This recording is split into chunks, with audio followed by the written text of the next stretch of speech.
Hello friends, నేను రాజీవ్ గారు. తెలుగు రాష్ట్రాల్లో ఓజీ క్రేజ్ మామూలుగా లేదు. ఇక ఫ్యాన్స్ అయితే ఓజీ ఓజీ అంటూ ఊగిపోతున్నారు. ఇక ఓవర్సీస్లో అయితే విధ్వంసం కనబడుతుంది.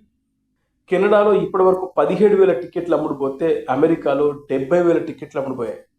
ఇది ఒక సినిమా ప్రీ రిలీజ్కు ముందు ఇన్ని వేల టికెట్లు అమ్ముడుపోవడం అనేది ఇది ఒక రికార్డ్ అని ట్రేడ్ వర్గాలు అయితే చెప్తా ఉన్నాయి.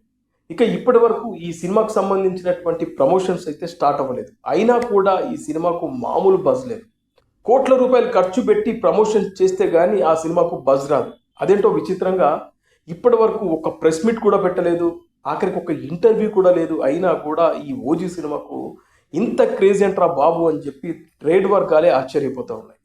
సోషల్ మీడియాలో మాత్రం ఈ సినిమా పోస్టర్లతో అదేవిధంగా గ్లిమ్స్తో హడావిడి చేస్తున్నారు. కానీ పవన్ కళ్యాణ్ గారు మాత్రం అసెంబ్లీ సమావేశాలకు హాజరవుతున్నారు.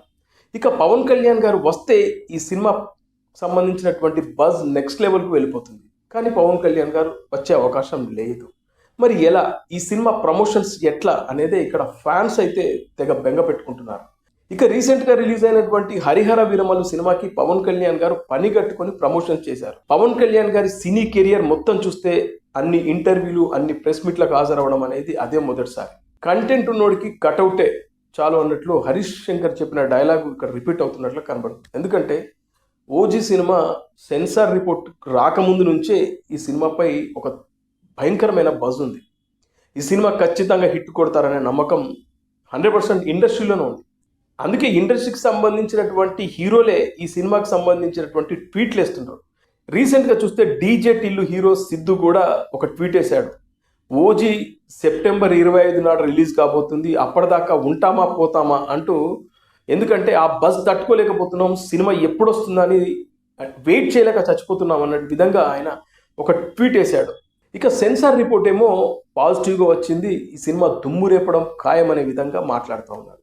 ఇక చూస్తే రేపే ఈ సినిమాకు సంబంధించినటువంటి ప్రీ రిలీజ్ ఈవెంట్ ఇప్పటికే 2 చోట్ల అనుమతులు తీసుకున్నారు. ఒకటి శిల్పకళా వేదిక, వర్షం పడితే శిల్పకళా వేదికలో, అదేవిధంగా వర్షం పడకపోతే ఎల్బీ స్టేడియంలో ఈ సినిమాకు సంబంధించినటువంటి ప్రీ రిలీజ్ ఈవెంట్ను నిర్వహించాలని ఒక ప్లాన్ అయితే చేస్తూ ఉన్నారు. ఇప్పటివరకు అయితే అఫీషియల్గా అనౌన్స్ అయితే కాలేదు. ఇక రేపే ట్రైలర్ కూడా రిలీజ్ చేయబోతున్నారు. అంటే సినిమా కేవలం ఇంకా 3-4 రోజులే ఉంది.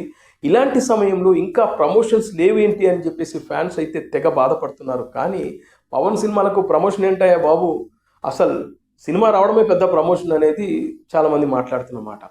ఇక తెలంగాణలో సెప్టెంబర్ 24 రాత్రి 9 గంటల నుంచి షోలు పడుతున్నాయి. అదేవిధంగా ఆంధ్రప్రదేశ్లో సెప్టెంబర్ 25 మిడ్నైట్ 1 గంట తర్వాత షోలు పడతాయి. ఇక ఫైనల్గా పవన్ కళ్యాణ్ ఎట్లాగో ప్రీ రిలీజ్ ఈవెంట్కు వస్తారు. కానీ ఈలోపు 1-2 ఇంటర్వ్యూలు ఇచ్చి అదేవిధంగా కాస్త ప్రమోషన్ చేస్తే ఇది ఇంకా నెక్స్ట్ లెవెల్ ఉంటుంది కదా అని చెప్పి ఫ్యాన్స్ మాట్లాడుకుంటున్నారు.